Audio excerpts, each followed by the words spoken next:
Yo guys, how's it going? It is JTJudgment here. I hope you're all having a fantastic day wherever you are watching this video. And as always guys, welcome back to the channel today for another FIFA 17 Ultimate Team Legend review in the form of the 87 rated Portuguese centre attacking midfielder or centre forward, wherever you prefer to play him.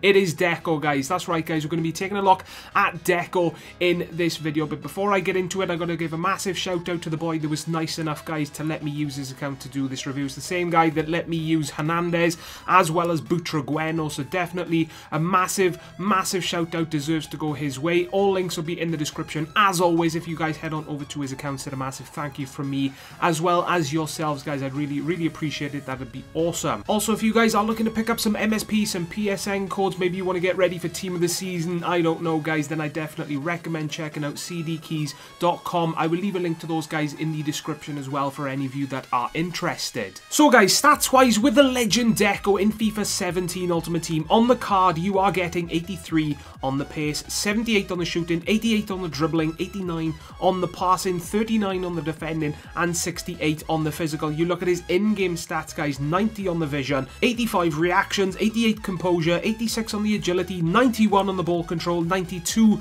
on the short passing, 89 on the long passing, and 88 dribbling, to name some of the better in-game stats that Deco does possess, guys. So what was he like for me? Well, guys, I'm not gonna lie, Deco, from the first few games that I did use him, he was a bit of a disappointment, to be perfectly honest. You know, he was the sort of player that didn't really seem to want to get involved in the game, which is a stupid thing seeing as we're talking about a game here, but that's exactly how he performed for me. You know, he was a very lazy player, didn't really get involved in the games that I did use him in as much as I would like him to. Best thing I could say about him, guys, is I would go on runs with my strikers, which in the team that I did use Deco in was obviously the legend Hernandez and the legend Portugese. I would go on fantastic runs with those cards, and then I would fail right at the end of the run with the strikers, and then Deco was just there at the last second to, you know, pick up the scraps pretty much, you know, and that's exactly what you do not want a legend to do in this game. Regardless of how much a legend goes for in FIFA 17 Ultimate Team, you want them to perform well,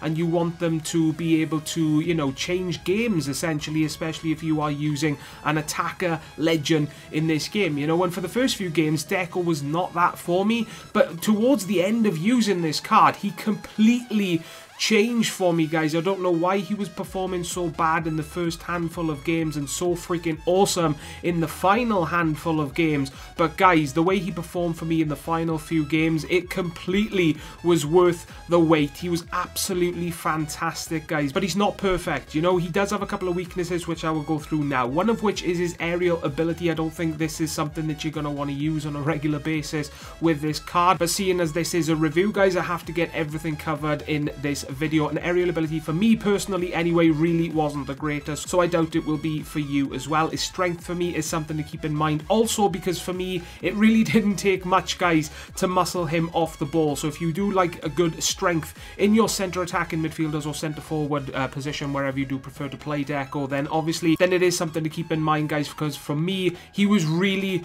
easily muscled off the ball. And the last weakness, guys, that I'm going to mention is his positioning. Now, he is a player with 83 on the attack positioning when you look at his in-game stats, guys, and he also has medium work rate. So, you know, it can be a little iffy when you use a player with medium work rates, and it's exactly what it was like for me with Deco, guys. He was just sort of a lazy player, like I said earlier on in the video. Didn't really want to make runs on his own, and I did find myself thinking, you know, where is Deco? I'm passing around my team trying to look for Deco to try and score a long shot or to provide an assist, you know, just to do something with him, and I was constantly looking for him, guys. So positioning is something that stuck out with me from game one pretty much as a weakness with this card, so it is something to keep in mind. And that moves me on to the positives with this card now, guys. Pretty much everything that I haven't mentioned as a weakness is obviously going to be a plus. He has got good pace, guys. When you look on the card, he does have 83 on the pace, and pretty much, guys, when it comes to FIFA, pace is awesome in any position. You know, any position you can get as much pace as possible,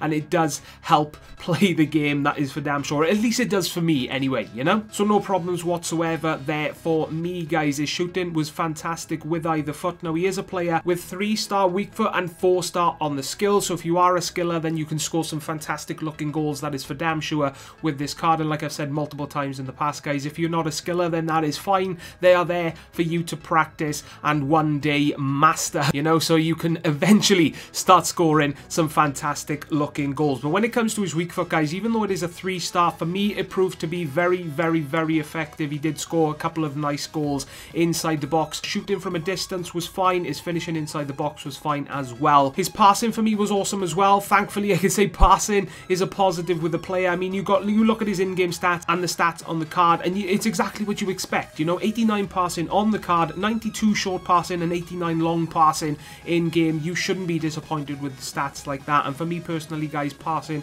wasn't a problem. His dribbling for me was fine, as well as he's obviously got the 4-star skills, like I've already mentioned. You know, dribbling 88 on the card, felt like it in game, no worse, no less. It is exactly what 88 dribbling should feel like, in my opinion. So when it comes down to it, guys, Deco for me, he was good, but he could have been better. You know, for the first few games, I really don't know why he was performing so badly for me when you compare how he was for me anyway. In the final bunch of games that I did play, when I did use him, guys, he was 200,000 coins. Due to the recent market crash, you could probably get him for the cheapest price a legend goes for, which is about 110 to 120,000 coins.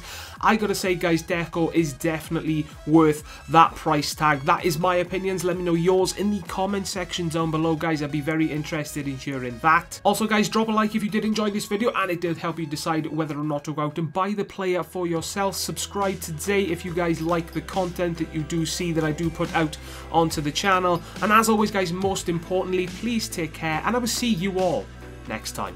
Ta-da, guys.